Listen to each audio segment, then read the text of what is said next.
Hello po sa inyong lahat mga ka-crypto. Ako po si Pinoy Crypto Trader at sa video na ito ay atin pong pag-uusapan ang tungkol dito kay XRP. Kung saan ang sabi po rito ay XRP bullish forecast. Pundit predicts $5 feasible for XRP. Kaya yan, meron na pong isang crypto expert dito ang naglabas ng kanyang prediction dito kay isa pong bullish prediction para kay XRP kung saan ay ang $5 na price target para kay XRP ay feasible or ito ay napaka-realistic.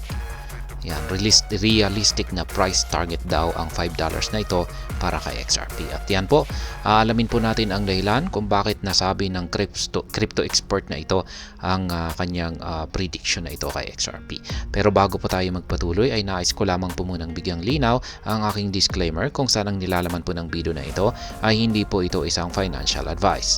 For education and information purposes lamang po ang layunin nito. Maliban po dito ay nais ko na rin pong magbigay babala na wala pong kahit anumang group chat ang Pinoy Crypto Trader. At ayan, si Jake Gagain. Siya po ang tinutukoy po natin dito na crypto expert na naglabas ng kanyang prediction dito kay XRP na napaka-realistic ang price target na $5 para kay XRP. Yan, meron po siyang 244k na followers dito sa X. Yan, ang dating Twitter. At yung kanyang prediction na inilabas dito ay siya po ay napabilang sa listahan ng mga market watchers na si XRP ay makakamit nito ang mataas na presyo ngayong paparating na bull run. Ayan po si Ginoong Jake Gagain. Bullish 2025 crypto price predictions. Ayan. $5 XRP is realistic by 2025. Ayan. Sa susunod na taon or sa sunod na taon.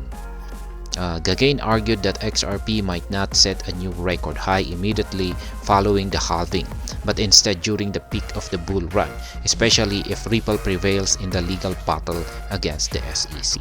Ayan ang inaasahan po kasi na peak kung saan ay magsisiakyatan or makakamit ng mga cryptocurrencies yung kanilang mga all-time high na presyo ay sa sunod na taon, sa taong 2025. Kaya ayon po kay Ginoong Gagain ay maski pagkatapos raw ng Bitcoin halving, yan po ay sa buwan ng April at yan po yung inaabangan nating lahat, ay hindi pa raw dito makakamit ni XRP ang kanyang panibagong all-time high na presyo. Kaya next year pa daw yan kung saan ay magkakaroon ng peak ang bull run. Lalong-lalo na kung ang Ripple ay nanalo sa kanilang legal battle laban kay US SEC. In parallel, he expressed that $5 target for XRP is pretty realistic for the asset during this season's peak. Ayan po ulit. Kanya pong ipinahayag na ang $5 na price target ay napaka-realistic or makatotohanan kung saan ay magagawang akyatin ni XRP ang presyo na ito ngayong peak season ng bull market na ito. Ayan. Other analysts sees $5 in short term. Ito naman yung mga ibang mga crypto analyst na naglabas na rin po ng kanilang prediction na magagawang akyatin ni XRP ang presyong $5 or higit pa. Kaya yan, nandito po si Nick. Siya po ang founder ng Web3 Alert, kung saan ay siya naman po ay naglabas ng mas ambitious na price target dito kay XRP, kung saan ay ayon po sa kanya ay ngayong season na ito, bull market season na ito, ay magagawa pong akyatin daw ni XRP ang presyong $10. Ito na rin po itong si Dark Defender. Ayan, ayon naman po sa kanya ay itong si XRP ay patungo na raw po siya sa presyong $5.85 dito sa paparating na ilang linggo. Yan, at sa ayon po dito ay inaasahan niya na si XRP, yan, ang presyo ni XRP ay patatamaan niya ng solid strike ang presyong $5.85. At yan, nandito na rin po itong si Ginoong Egrag Crypto.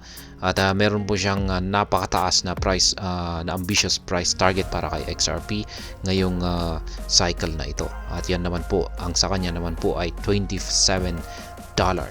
Kaya ayan, nadadagdagan yung mga nagsisilabasan ng mga crypto analyst na nagbibigay ng mga matataas na price targets para kay XRP.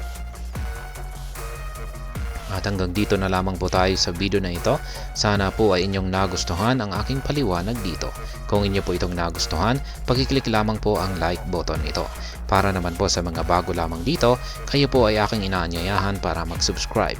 Pag-click na rin po ang bell icon nito dahil ito po ang siya magsisilbing notification nito sa mga bago kong videos na akin pong ina-upload sa aking YouTube channel na ito. Marami pong salamat sa panonood. Ingat po tayo lagi at God bless po sa ating lahat.